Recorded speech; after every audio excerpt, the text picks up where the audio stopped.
Saudara, beberapa warga di Kota Bau-Bau, Sulawesi Tenggara melakukan unjuk rasa di depan Rumah Sakit Siloam.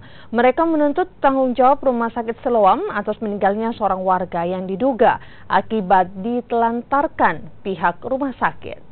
Dengan membakar keranda mayat di depan Rumah Sakit Siloam, kelompok warga dari Forum Pemerhati Kepulauan Buton ini menuntut pertanggungjawaban rumah sakit atas meninggalnya seorang warga akibat ditelantarkan. Namun pihak rumah sakit berharap agar masalah ini diselesaikan dengan cara berdialog agar tidak mengganggu pasien yang berobat. Aksi yang sempat membuat kemacetan ini tidak berlangsung lama. Aparat kepolisian langsung membubarkan aksi unjuk rasa ini.